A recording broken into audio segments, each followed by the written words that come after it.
Dice la Biblia así: y sometió todas las cosas bajo sus pies, y lo dio por cabeza sobre todas las cosas a la iglesia, la cual es su cuerpo, la plenitud de aquel que todo lo llena todo. Amén. Vamos a orar.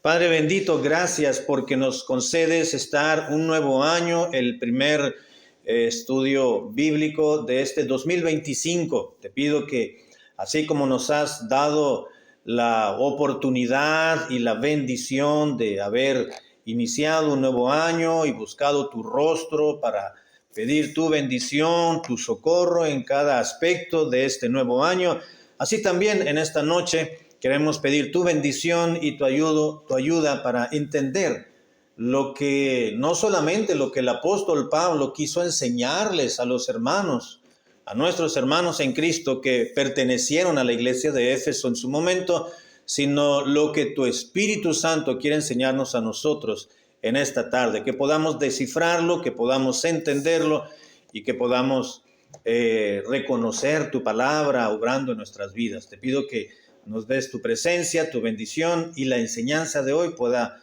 permanecer por mucho tiempo en nuestra mente y en nuestro interior. Oramos en el nombre de Cristo Jesús.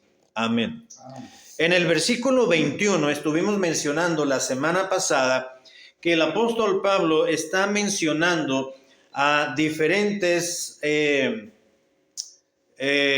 jerarquías de el aspecto espiritual, es decir, de aquellos seres angelicales, como dice en el versículo 20, la última frase, en los lugares, aquellos que se desenvuelven en este nivel que es en los lugares, o en esta dimensión, quiero decir, no nivel, dimensión, en los lugares celestiales.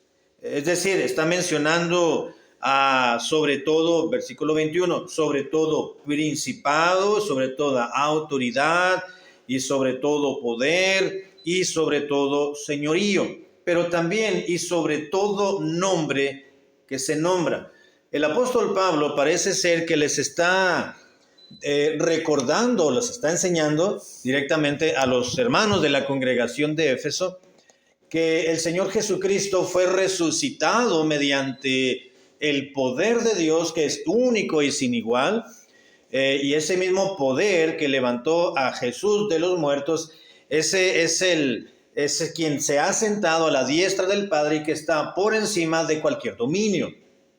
Cabe recordar que no solamente hay dominios terrenales, es decir, hay reinos en este mundo, los cuales no existieran si no hubiese un superior que les permitiera gobernar.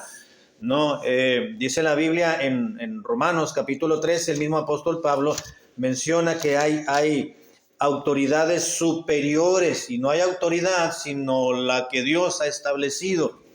En otros pasajes dice la Escritura que los que reinan o los que gobiernan son solamente los que Dios ha querido que estén en el puesto de gobierno, sean los reyes, que anteriormente eran los que gobernaban, como los presidentes o los primer ministros hoy en día, y algunos reyes todavía que tienen algunos países, ¿no?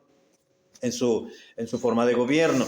Y no solamente gobiernos terrenales, sino sobre todo señorío, potestad, autoridad, poder que se encuentra en los lugares celestiales.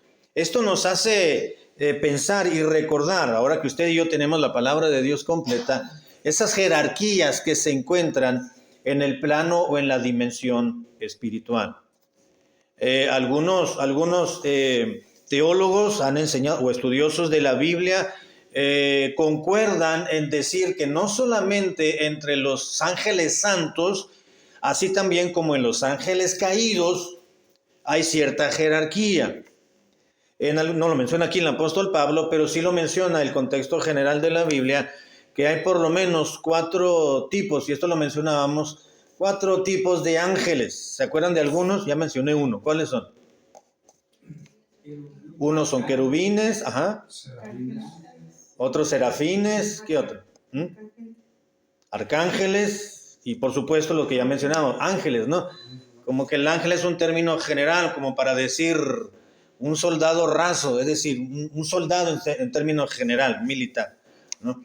Pero también hay otras jerarquías. Y la Biblia describe, por ejemplo, a los querubines, a ciertos querubines. Bueno, solamente menciona a un solo querubín. ¿Quién es? Que lo sigue siendo, porque no ha perdido su rango. ¿Quién es ese único querubín que menciona la Biblia? ¿Se acuerdan? Y lo menciona por nombre.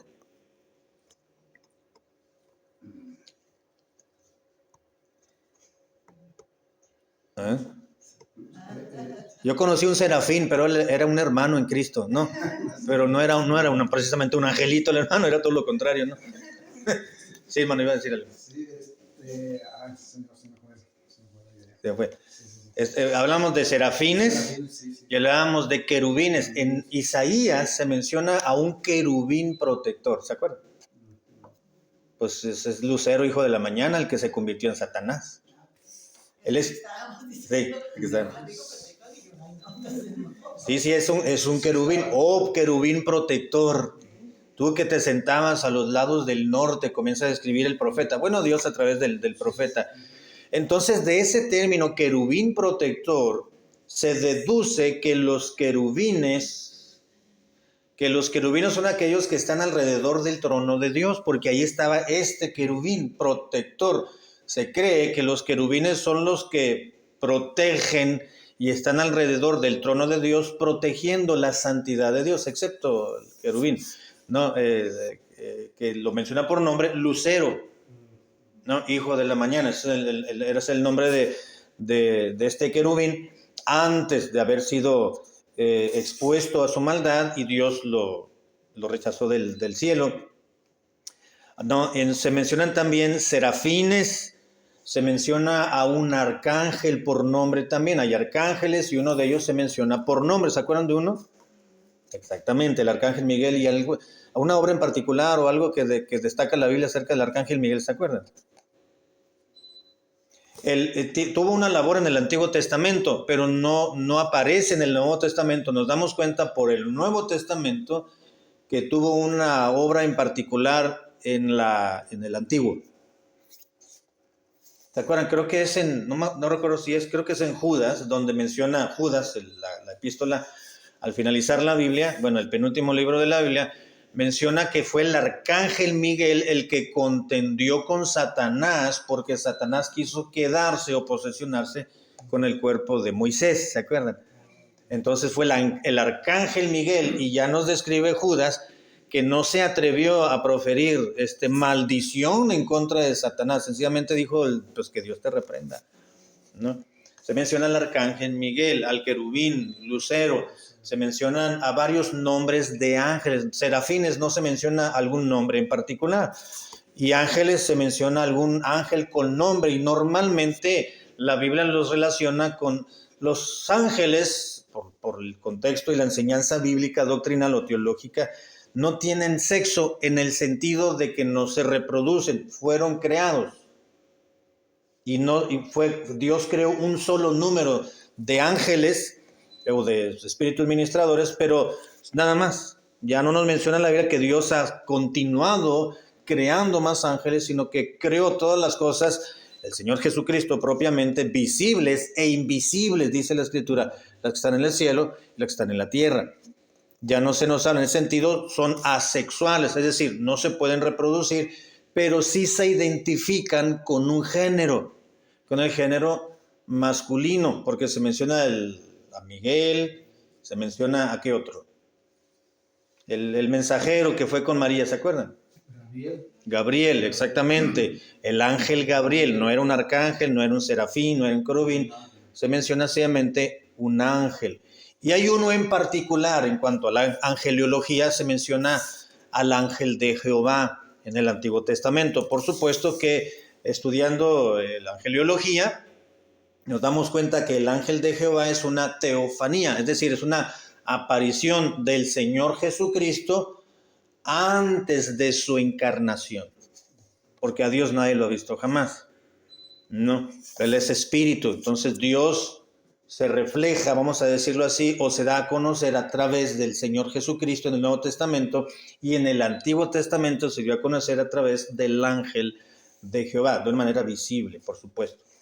Bueno, entre esos rangos, esas jerarquías que encontramos en la Biblia, ya mencionamos, ¿verdad? Arcángeles, serafines, querubines y ángeles, en sentido general. Pero también encontramos dos tipos de ángeles en cuanto a la angelología: los ángeles santos y los ángeles caídos, que fueron aquellos que no guardaron su dignidad, dice Judas, ¿no? Aquellos que cuando Dios expulsó a Lucero del cielo, dice en la Biblia que se fue 1/3 parte de ángeles con Satanás. No sabemos cuántos. La Biblia dice que los ángeles se cuentan por millares de millares, por miles de miles, ¿no? En algún salmo lo describe así. Pero por otro lado, también nos enseña en la Biblia que de esos ángeles caídos, ya me estoy desviando un poquito, ¿no? Estoy entrando a angeliología. Otra parte de los ángeles caídos fueron encerrados en prisiones de oscuridad. Y estos serán sueltos en la gran tribulación, pero ya lo miraremos en alguna ocasión. Pero aquí nos damos cuenta que hay rangos. Pablo nos describe un poco más acerca de esas jerarquías que hay entre la dimensión espiritual o entre los espíritus o los ángeles, porque menciona a los principados, a las autoridades, a los poderes y a los señoríos. Seguramente se está refiriendo a esa dimensión espiritual, pero también se refiere a aquellos rangos terrenales, porque dice, y sobre todo nombre que se nombra. Ya mencionábamos esta frase y dice, se quiere decir sobre todo título que se otorga. Los seres humanos somos muy dados a otorgar títulos. Así que esta frase se está refiriendo el apóstol Pablo y les está enseñando a los hermanos, a la congregación de la iglesia de Éfeso, la diferente jerarquía que se encuentra en los poderes espirituales, como también en los rangos a nivel terrenal. Sobre ellos está el Señor Jesucristo. Dice que Dios le hizo mayor, a los ángeles los hizo menor que al Señor Jesucristo, por supuesto, porque Cristo es el creador de ellos, pero a los ángeles los puso un poco, en un sentido son mayores los ángeles que el hombre en el sentido espiritual. Tienen ciertas capacidades los ángeles que no tenemos nosotros los seres humanos. Y sobre todo principado, y al final dice que se nombra, todo nombre que se nombra, dice, no solo en este siglo quiere decir en esta era actual que estamos viviendo, sino también en el siglo o en el reino venidero. Esa frase reino venidero se utiliza en otros pasajes para referirse al reino que el Señor Jesucristo va a establecer aquí en la tierra. ¿Cuánto va a durar ese reino, hermano César? 1000 años. 1000 años. ¿Cómo sabemos que va a durar 1000 años? ¿Porque así lo dicen los testigos de Jehová? No, porque los testigos no dicen esa cantidad. Ellos piensan que va a ser para siempre, ¿no?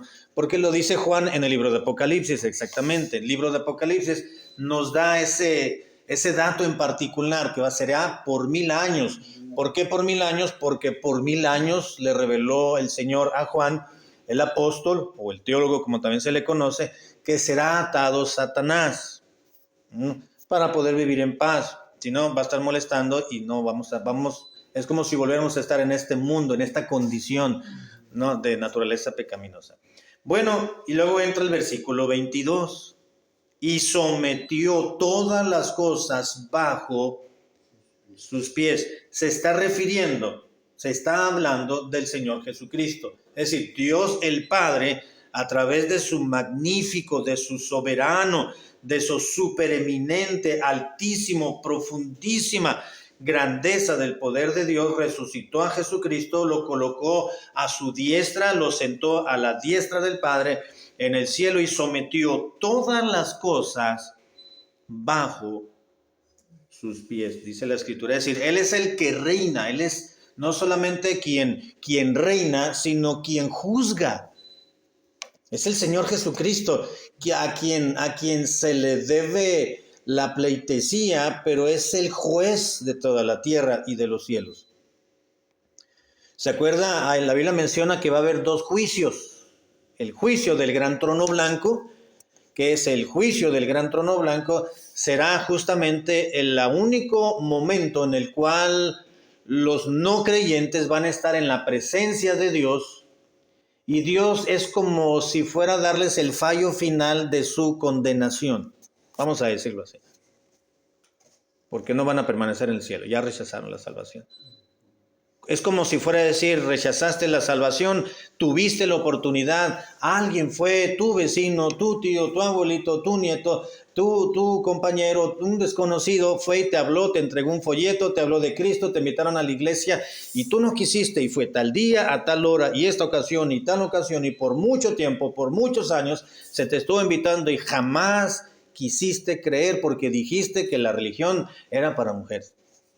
Porque tú dijiste que no tenías tiempo para Dios, porque tú no quisiste ir a la iglesia porque te parecía pérdida de tiempo. Pero quiero decirte que todo eso era realidad, dice Dios. Pero a causa de que tú rechazaste no la invitación de un creyente, sino la invitación a la salvación por medio de mi Hijo Jesucristo, entonces estás condenado. Es como oficializar, vamos a decirlo así, el juicio del gran trono blanco. El Señor estará revelando la condenación de aquellos que rechazaron la salvación. Pero por otro lado encontramos, vamos a llamarle juicio al tribunal de Cristo. El tribunal de Cristo es cuando todos los creyentes vamos a estar frente al Señor, y Él, dice el apóstol Pablo en Romanos capítulo 14, si mal no recuerdo el capítulo, que es donde nos declara, que es donde vamos a dar cuentas a Dios de todo lo que hayamos hecho mientras hayamos estado en este cuerpo, sea bueno o sea malo, dice la Biblia. Él es el juez, el tribunal de Cristo, dice la Biblia. Así que Él es el que juzga y el que gobierna. Y dice la Biblia que Dios el Padre colocó o sometió todas las cosas bajo sus pies del Señor Jesucristo, de la segunda persona de la Trinidad, y lo dio, ¿por qué? Por cabeza sobre todas las cosas a la iglesia. Ya mencionábamos también que cabeza está hablando de autoridad. Y de autoridad está hablando de dirección, pero también está hablando de gobierno. Es decir, el Señor Jesucristo es la cabeza de su iglesia, de la iglesia. Es decir, Él es la cabeza, es la autoridad, pero también es el que gobierna y dirige su iglesia a través de instrumentos humanos. Sometió todas las cosas y lo dio por cabeza a la iglesia. Y eso de cabeza de la iglesia, hay varios pasajes, por ejemplo, en el capítulo 4, versículo 12, de Efesios. Efesios 4:12. Efesios 4:12 dice, a fin de perfeccionar a los santos, dice la Biblia que Dios estableció en su momento algunos ministerios o llamados o dones, dice, y a la iglesia, a fin de perfeccionar a los santos para la obra del ministerio, para la edificación del cuerpo de Cristo. Vuelve a mencionar Pablo a la iglesia en versículo 23, la cual es su cuerpo, el cuerpo de Cristo. En el capítulo 5, versículo 30, se vuelve a mencionar esta frase. ¿Quién lo puede leer? Efesios 5:30, por favor. Porque somos miembros de su cuerpo, de su carne y de sus huesos. Exactamente, gracias hermano, porque los creyentes somos miembros. Pablo les dice a los hermanos de Éfeso, hermanos, nosotros, todos nosotros los creyentes, somos miembros de su cuerpo. ¿Cuándo pasamos a ser miembros del cuerpo de Cristo? Cuando recibimos a Jesucristo. Cuando aceptamos a Cristo. ¿A través de qué? ¿A través de qué pasamos a ser miembros del cuerpo de Cristo? ¿Se acuerdan? Déjenme ver si recuerdo el pasaje. Es Romanos 12:13. Pablo les dice a los hermanos de Corinto, porque por un solo espíritu, se refiere al Espíritu de Dios, fuimos todos bautizados o sumergidos o introducidos en un cuerpo, sean judíos o griegos, sean esclavos o libres, y a todos se nos dio a beber de un mismo espíritu. Por un solo espíritu fuimos bautizados. Está hablando del espíritu, en el bautismo en el Espíritu Santo. ¿Cuándo ocurre el bautismo en el Espíritu Santo? Cuando creímos en Cristo, fuimos bautizados en el Espíritu Santo. Es decir, el Espíritu Santo que vino a nuestra vida, nos introdujo, nos sumergió o nos introdujo al cuerpo de Cristo. Fuimos bautizados en un solo cuerpo, sean judíos, gentiles, griegos, etcétera, ¿no? Todo aquel que cree. Entonces pasamos a ser miembros del cuerpo de Cristo, es decir, de la iglesia, no en sentido universal, sino en el sentido institucional, como les decía la semana pasada. Y no solamente en Efesios 5:30, sino en 1 Corintios, y volvemos a este pasaje, capítulo 12, verso 27. Pablo vuelve a mencionar a la iglesia de Corinto el término iglesia o cuerpo de Cristo, no iglesia, cuerpo de Cristo. 1 Corintios 12, 27. ¿Quién lo tiene? 12, 27. 1 Corintios. Vosotros pues sois el cuerpo de Cristo y miembros cada uno en particular. Exactamente. Gracias, hermano. Vuelve a declarar el apóstol Pablo, pero ahora a los hermanos griegos, a los de la iglesia de esta ciudad llamada Corinto. Le dice, vosotros, ¿cuál es el 27, verdad? 27. Vosotros, ustedes, dice, son el cuerpo de Cristo y miembros, cada uno en particular. Ustedes son miembros del cuerpo de Cristo, cada uno en particular de ustedes, ¿no? Son parte del cuerpo de Cristo, de la iglesia a nivel institucional. Aquí cuerpo de Cristo se refiere cuando creyeron en Cristo y pasaron a ser miembros del cuerpo de Cristo en sentido institucional. Pero también Colosenses, capítulo 1, versículo 18, el apóstol Pablo, ahora a la iglesia de Colosas, menciona que Cristo es la cabeza del cuerpo. Colosenses capítulo 1, versículo 18. Y Él es la cabeza del cuerpo, y el cuerpo es la iglesia. Dice, Él, habla de Cristo, que es el principio, el primogénito de entre los muertos, para que en todo tenga la preeminencia. Como Él es la cabeza del cuerpo de la iglesia, pues entonces el Señor Jesucristo tiene la preeminencia. ¿Qué quiere decir preeminencia, dijimos? Preferencia. Preeminencia, preferencia, el primero, exactamente, ¿no? Entonces, Pablo está hablando aquí del cuerpo de Cristo o la cabeza que es el Señor Jesucristo. Capítulo 2, versículo 4 de Colosenses 2:4. Por esto, dice Pablo, 2:4 de Colosenses, y esto lo digo para que nadie, no este es el versículo, es versículo 24, Colosenses 1:24. Ahora me gozo en lo que padezco por vosotros y cumplo en mi carne lo que falta de las aflicciones de Cristo por su cuerpo, que es la iglesia. Pablo estaba diciendo, hermanos, yo me gozo en los padecimientos de Cristo, pero todavía no se han cumplido, es decir, todavía no he terminado mi ministerio aquí, voy a seguir padeciendo. Y dice, y esto es por causa de ustedes, es decir, de la iglesia, de ustedes que son miembros de una iglesia, del cuerpo de Cristo, de la iglesia de Cristo. Y capítulo 2, verso 19. ¿Quién lo puede leer? Colosenses 2:19. Y no haciéndose de la cabeza, en virtud de que en todo el cuerpo, nutriéndose y uniéndose por las coyunturas y los ligamentos, crece con el crecimiento que da Dios. Exactamente, gracias, hermano. Vuelve a mencionar el apóstol Pablo ahora a esta congregación de Colosas y vuelve a mencionar acerca de la cabeza, que está con mayúsculas, se refiere a Jesucristo, del su propio cuerpo, que se refiere a los hermanos, a los creyentes. Dice, y el cuerpo de Cristo o la congregación o una iglesia se nutre y va uniéndose por las coyunturas y los ligamentos y va creciendo.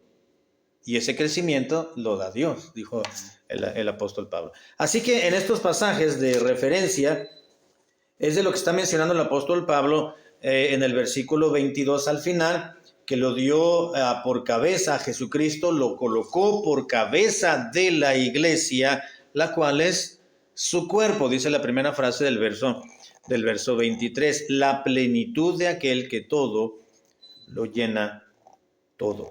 Cuando dice sobre todas las cosas del versículo 22 todavía, y lo dio por cabeza sobre todas las cosas. Lo que está haciendo Pablo aquí es sencillamente lo que ya mencionábamos, está poniendo de relieve el señorío de Cristo, que Cristo tiene sobre su iglesia y sobre todas las cosas, sobre todo la iglesia.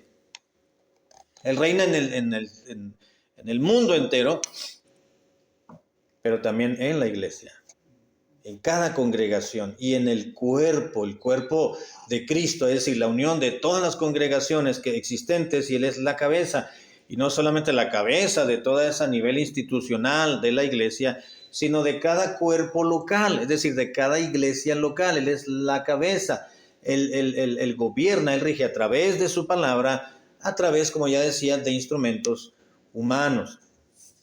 Así que la iglesia, esto quiere decir, hermanos, si Cristo es la cabeza de la iglesia y él es el que gobierna y el que tiene autoridad, entonces esto quiere decir que la iglesia cristiana tiene autoridad y poder para sobrepujar toda oposición, porque su jefe y su cabeza es el Señor Jesucristo. No hay nada ni nadie que pueda en contra de la iglesia. Hay iglesias que se cierran tristemente y lamentablemente, y uno dice, bueno, si vamos a la Biblia, uno puede decir, lo que es de Dios permanece, lo que no es de Dios se acaba. ¿Se acuerdan cuando Pablo y Pedro estaban predicando y los apresaron porque estaban predicando a Cristo resucitado? Lo que no creían que había resucitado los judíos, ¿se acuerdan? Porque habían enviado, cuando Cristo los sepultaron, habían enviado una guardia y se corrió la voz y decían, la versión oficial es que sus discípulos se lo robaron si es que resucita. Y esa era la versión oficial gubernamental, la del Imperio Romano. Eso, si resucita realmente, vamos a decir que sus discípulos se robaron el cuerpo. Por eso pusieron guardias ahí, para que no se robaran el cuerpo. Entonces se corrió esa voz y era el rumor, y los que no creyeron en Cristo decían, no resucitó, la tumba estaba vacía porque se robaron el cuerpo. Entonces muchos judíos no creían, lo habían visto resucitado, pero no querían creerlo, sobre todo los fariseos y los principales sacerdotes, ¿no? De manera tal que entonces se corrió esa la voz, y Pedro y Juan comenzaron a predicar el evangelio una vez que Cristo ascendió a los cielos, y entonces los apresaron varias veces, y luego llegó uno, creo que fue Gamaliel, que era parte del concilio. Concilio era un sínodo, o el más alto órgano de autoridad de los judíos, compuesto por 70 judíos. Entonces, el concilio, le llamaron, se reunió el concilio y le hablaron a Pedro y a Juan, y les prohibieron hablar en el nombre del Señor Jesucristo y predicar el evangelio. Entonces dijo Gamaliel, creo que fue Gamaliel, déjenlos. Si este movimiento que están predicando y enseñando es de Dios, acuérdense lo que sucedió, que se levantó un grupito allá diciendo que eran seguidores de alguno, dice, los apresamos y se acabó ese asunto, porque no era de Dios. Lo que es de Dios, dijo Gamaliel, permanecerá. Si no es de Dios, se va a terminar. Vamos a dejarlo. Si no es de Dios, al rato solitos se van a olvidar, ¿no? Solitos se va a acabar este asunto. Pero si es de Dios, no sea que nos hallemos nosotros, Dios nos encuentre siendo oposición en contra de Dios. Así que la iglesia, y Pedro y Juan eran parte de la iglesia, en ese caso de la iglesia de Jerusalén, la iglesia local, pero parte del cuerpo de Cristo. Y desde que se fundó la iglesia de Cristo, hace más de 2000 años atrás, con la venida del Espíritu Santo, ahí en Hechos capítulo 2, la iglesia cristiana ha permanecido. Si uno lee, hermanos, la historia del cristianismo o la historia de la iglesia cristiana, en un momento como que se pierde, en algunos de los primeros siglos, como que se pierde, y es donde surge la iglesia católica más adelante, lo que posteriormente vino a ser el sistema complejo, ¿no? del clero, porque la iglesia católica tuvo un inicio, así como tuvo la iglesia cristiana, pero como que se mezcló el cristianismo con el paganismo, entonces surgió el catolicismo. Y a veces como que ya cuando uno está estudiando la historia del cristianismo o de la iglesia cristiana, en un momento dado como que se De repente ya se está hablando de los obispos ¿no? Y son términos que hoy conocemos que en el clero se utilizan. Exactamente, cosas como esas, ¿no? Porque bíblicamente el término... ¿Mande? Capilla, reverendo. Exactamente, porque en términos bíblicos al pastor se le llama en la Biblia obispo, por ejemplo. Pero hoy en día decirle al pastor obispo, dice uno, pues son términos que utilizan más el clero, no hacer que, o el presbítero, es un término que utilizan, por ejemplo, la iglesia presbiteriana, que tiene una forma de gobierno así, de esa manera, ¿no? Y le llaman presbíteros a ciertos pastores con cierto rango, o a ciertos obispos que tienen cierto rango. La iglesia metodista, por ejemplo, tiene otra forma de gobierno y tienen obispos, ¿no? Y tienen distritos, etcétera, y se va dividiendo de alguna manera con términos bíblicos, pero ya muy desviados de lo que debiera de ser bíblicamente. Entonces, dice la palabra de Dios que Dios, el Padre, dio a Jesucristo, lo colocó como cabeza sobre todas las cosas a la iglesia, la cual es su cuerpo, la plenitud de aquel que todo lo llena todo. Así que Pablo no está declarando que la iglesia complementa a Cristo, porque Pablo dice que Cristo es la plenitud. La iglesia es la plenitud de aquel que todo lo llena todo. No está diciendo que la iglesia es un complemento de Cristo, no está declarando eso Pablo, sino que lo que está diciendo Pablo es que el Señor, que el Señor es la cabeza y dueño de la iglesia, y Él es quien lleva a cabo en el cristiano la obra para que el cristiano se conforme a la voluntad de Cristo, y el Señor en su totalidad llena a cada cristiano en su vida. Él es la plenitud de aquel que todo lo llena en todo. Es decir, el cristiano debe ser en su totalidad movido por Cristo, llenado por Cristo. El Señor Jesucristo es el que llena nuestras vidas, ¿no es cierto, hermano? Es el que llena. La plenitud de Cristo es la que llena una congregación. Una iglesia no complementa a Cristo, es Cristo quien viene y llena a su iglesia. Hay un pasaje que, por ejemplo, en Colosenses 2:10, ya con esto terminamos, Colosenses capítulo 2, versículo 10, habla precisamente de esto. Colosenses capítulo 2, versículo 10, dice, y vosotros, voy a leerlo desde el 9, porque en Él, en Cristo, habita corporalmente, es decir, en el cuerpo de Cristo, su cuerpo físico, habita corporalmente toda la plenitud de la deidad. Todo lo que a Dios el Padre lo hace ser Dios, habita también en Cristo. En Cristo habita corporalmente toda la plenitud de la deidad, y vosotros, ustedes, dice Pablo, como creyentes, estáis completos en Él, en Cristo, que es la cabeza de todo principado y potestad. Pablo les dice a la iglesia de Colosas, ustedes están completos en Cristo. ¿Y sabe por qué en Cristo estamos completos? Dice, porque Él es Dios. Todo lo que a Dios el Padre y al Espíritu Santo lo hace ser Dios, es lo mismo que hace a Jesucristo, el Hijo, ser Dios. Y como Él es Dios, dice Pablo, en Él estamos completos. En Él estamos completos.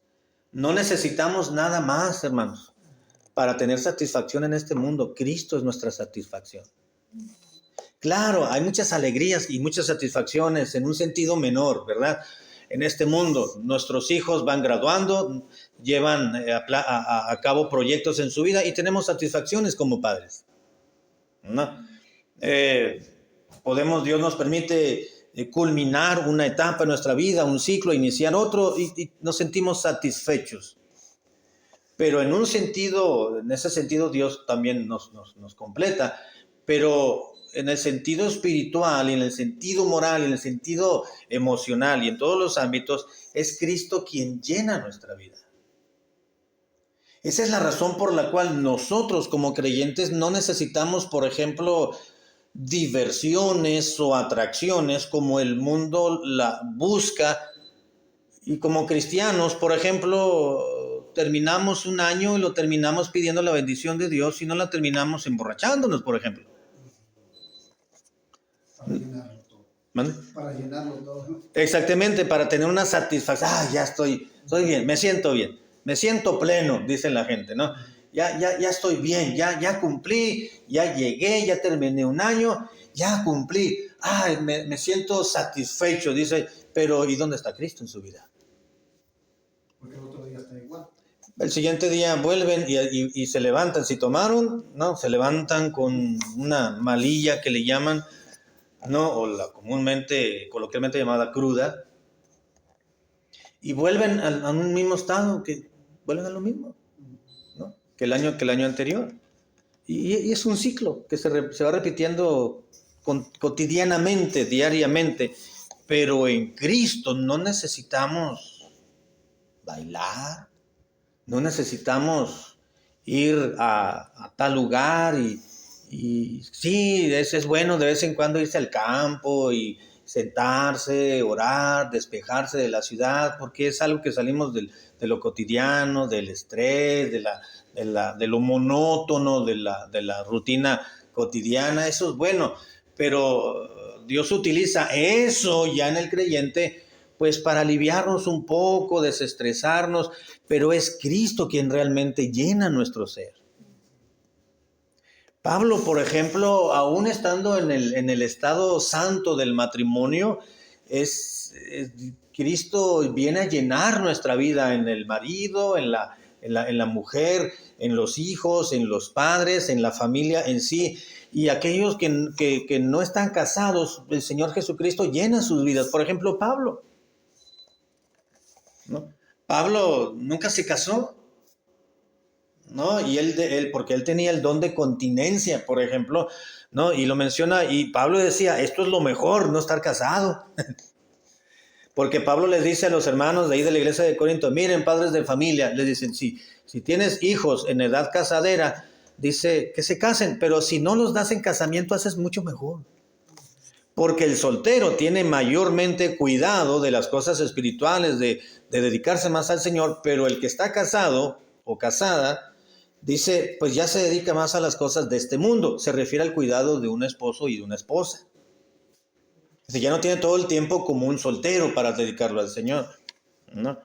Si das a tus hijos en casamiento, haces bien, pero si no los das, haces mucho mejor, dice Pablo.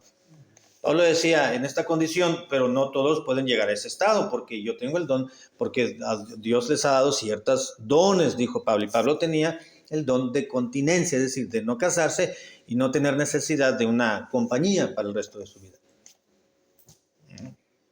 Así que el Señor Jesucristo es quien llena toda nuestra vida. Y voy a terminar. Dice, el cual es su cuerpo y Él es la plenitud de aquel que todo lo llena en todo. Hay una etapa en nuestra vida que buscamos salir, distraernos, está bien. Me refiero, por ejemplo, cuando no se conoce a Cristo, ¿verdad? Cuando los jóvenes quieren salir, distraerse, andar con los amigos en la noche, llegar 2, 3, 4 de la mañana. Lo más tarde que yo llegué a la casa cuando estaba soltero, eran las 10 de la noche, yo tenía, no sé, como 15 años, 14, 15 años, pero estábamos en la casa de una familia de la iglesia y yo me sentía muy raro porque nunca había llegado tan tarde a la iglesia, a la casa, sin mis padres. Siempre llegábamos con el carro de mi papá, pero esa vez fuimos desde temprano a trabajar algo para Navidad en la casa de los hermanos, se nos hizo muy tarde y yo andaba en mi bicicleta. Entonces había otro muchacho de la iglesia ahí que vivía allá para la presa.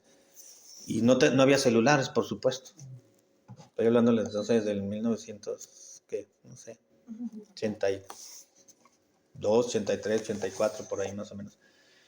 Bueno, el celular, entonces, se nos vino el tiempo encima, se nos dieron las 9 pasaditas y me dice el muchacho, dice, oye, es hora de irnos. Él era cholo, había sido cholo, así que él no le preocupaba tanto llegar a su casa, no había problema, ¿no? Él sabía moverse. Y dice, te voy a acompañar hasta tu casa, dice.